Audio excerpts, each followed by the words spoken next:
ପୂର୍ବରୁ ଆମେ ଗରୁଡ଼ ପୁରାଣର ତୃତୀୟ ଅଧ୍ୟାୟ ସାରିଥିଲୁ। ତୃତୀୟ ଅଧ୍ୟାୟରେ କେଉଁପରି ଭାବରେ ପିଣ୍ଡଦାନ କରିଲେ, କିଏ ପିଣ୍ଡଦାନ ଅଧିକାରୀ ହୋଇଥାନ୍ତି, କେଉଁ ପିଣ୍ଡକୁ ପ୍ରେତଗଣମାନେ ପାଇଥାନ୍ତି, ପିତୃଗଣମାନେ ପାଇଥାନ୍ତି, ସେ ବିଷୟରେ ଆମେ ଆଲୋଚନା କରିଥିଲୁ।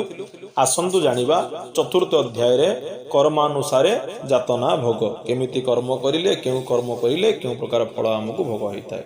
ସେ ଗରୁଡ଼ ପଚାରୁଛନ୍ତି, ପାପୀ ଲୋକ ବହୁ ଦୁଃଖ ଯମପୁର ମାର୍ଗେ, ଦୂତମାନଙ୍କ ଦ୍ୱାରା ଯମପୁର ଭୋଗେ।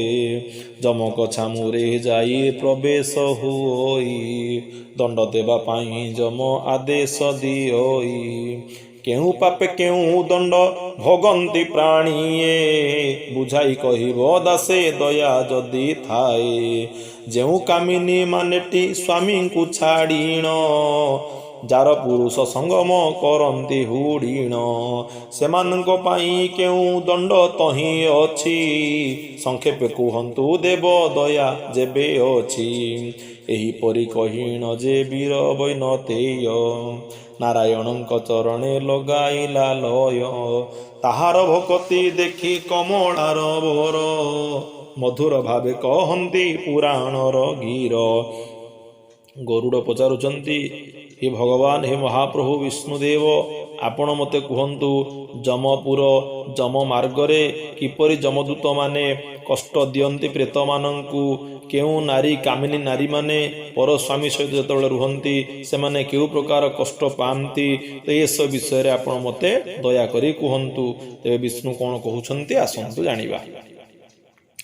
ଯାହା ଯାହା ପଚାରିଲ ବୀର ବୈନତେୟ, ସେ ସବୁ କହୁଛି ଶୁଣ ମନ କରିଥୟ। ନର୍କକୁଣ୍ଡ ମାନଙ୍କର କଥା ଯେ ଅଦ୍ଭୁତ, ଶୁଣିଲେ ଚିତ୍ତ ହୁଅଇ ଶୋକେ ଦ୍ରବୀଭୂତ। 400 ଯୋଜନ ବିଚାର ମର୍ମ ସ୍ଥାନ, ନାନାଦି ପ୍ରକାର ନର୍କ ତହିଁ ବିଦ୍ୟମାନ। ତେବେ ବିଷ୍ଣୁ କହୁଛନ୍ତି, ହେ ଗରୁଡ଼, ଯାହା ତମେ ପଚାରିଲ ଶୁଣ। ନର୍କକୁଣ୍ଡ ମାନଙ୍କର କଥା, କିପରି ଭାବେ ନର୍କକୁଣ୍ଡ ଅଛି, 400 ଯୋଜନ ପର୍ଯ୍ୟନ୍ତ, 400 ଯୋଜନ ପର୍ଯ୍ୟନ୍ତ ବିସ୍ତାର ହେଇଛି ନର୍କକୁଣ୍ଡ ମାନ, ସେ ବିଷୟରେ ଶୁଣ। ବହୁ ପ୍ରକାରେ ଅଛଇ ଗୃହ ମାନ ତହିଁ, ଦେଖିଲେ ଦୂରକୁ ତାହା ସୁନ୍ଦର ଦିଶଇ। ସେ ଗୃହ ମାନଙ୍କେ ପୂର୍ଣ୍ଣ ଦଣ୍ଡ ବିଧିମାନ, ପାପିଏ କରନ୍ତି ତହିଁ ଉଚ୍ଚରେ କ୍ରନ୍ଦନ। ଅତି ସୁନ୍ଦର ଗୃହ ସବୁ ଦୂରରୁ ଦେଖାଯାଇଥାଏ, କିନ୍ତୁ ସେ ଗୃହ ଗୁଡ଼ିକରେ କେବଳ ଦଣ୍ଡର ବିଧାନ ପରିପୂର୍ଣ୍ଣ ହୋଇଥାଏ। ଯେତେବେଳେ ପାପୀମାନେ ସେଠାକୁ ଯାଆନ୍ତି ଉଚ୍ଚ ସ୍ୱରରେ ସେମାନେ କ୍ରନ୍ଦନ କରନ୍ତି, ଅର୍ଥାତ୍ କାନ୍ଦନ୍ତି। ତହିଁ ମଧ୍ୟରେ ସୁନ୍ଦର ପୁର ଏକ ଅଛି, ଧର୍ମରାଜ ଜନ୍ମ ତହିଁ ବିରାଜ କରିଛି।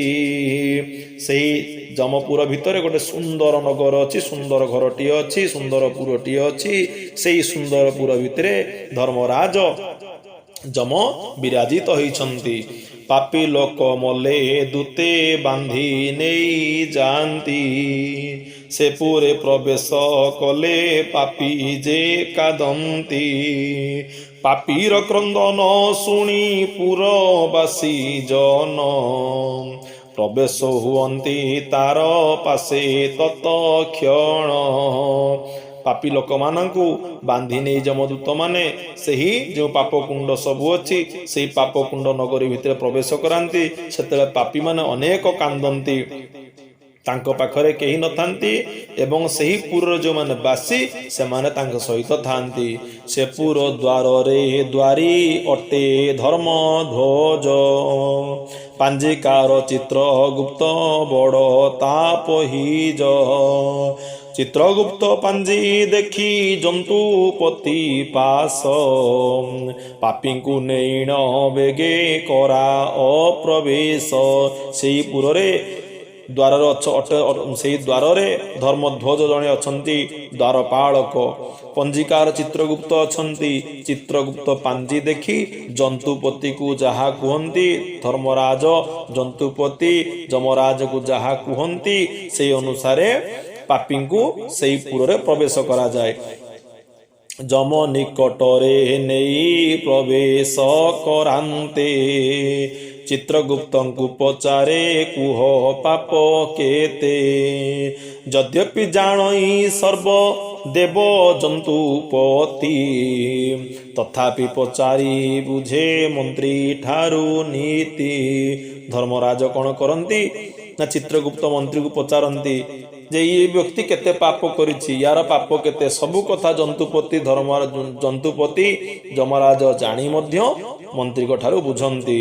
କର ଜଡ଼ିଣ ଯେ ଚିତ୍ରଗୁପ୍ତ ତହିଁ କହେ ଶୁଣି ମାଭ ଜନ୍ତୁ ନାଥ ୟା ପାପ ଗାଥାଏ।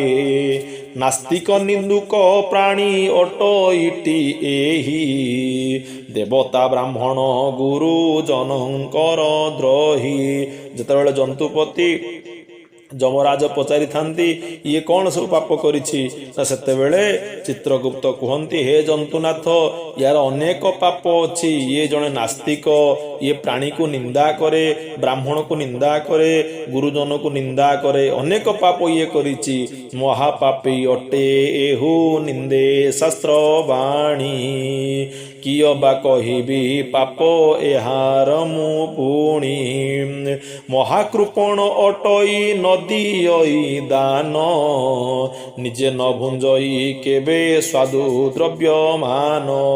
ଇଏ ମହାପାପୀ ଅଟେ, ପୁରାଣ ଶାସ୍ତ୍ରରେ ଇଏ ନିନ୍ଦା କରେ, ଇଏ ମହାକୃପଣ, ଅନ୍ୟ କାହାକୁ ଦାନ ଧର୍ମ କରେ ନାହିଁ, ନିଜେ ମଧ୍ୟ ଉତ୍ତମ ଖାଦ୍ୟ ଖାଏ ନାହିଁ।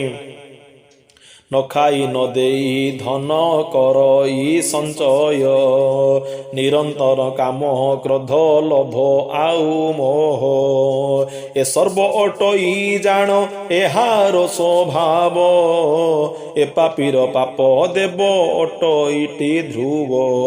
ଇଏ ନିଜେ ନ ଖାଇ ଅନ୍ୟ କାହାକୁ ଦାନ ନ ଦେଇ ସମସ୍ତ ଧନକୁ ସଞ୍ଚୟ କରେ, କାମ କ୍ରୋଧ ଲୋଭ ମୋହରେ ଇଏ ପଡ଼ି ଅନେକ ପ୍ରକାର ପାପ ଅର୍ଜିଥାଏ। ତେଣୁ ଏ ସମସ୍ତ ପାପର ଯେଉଁ ଦଣ୍ଡ ଆପଣ ତାହାକୁ ଦିଅନ୍ତୁ। ଆଗାମୀ ଅଧ୍ୟାୟରେ ଜାଣିବା ଜନ୍ତୁପତି ଯମରାଜ କଣ ଦଣ୍ଡ ଦେଉଛନ୍ତି। ବିଦାୟ ଦିଅନ୍ତୁ। ଜୟ ଜଗନ୍ନାଥ।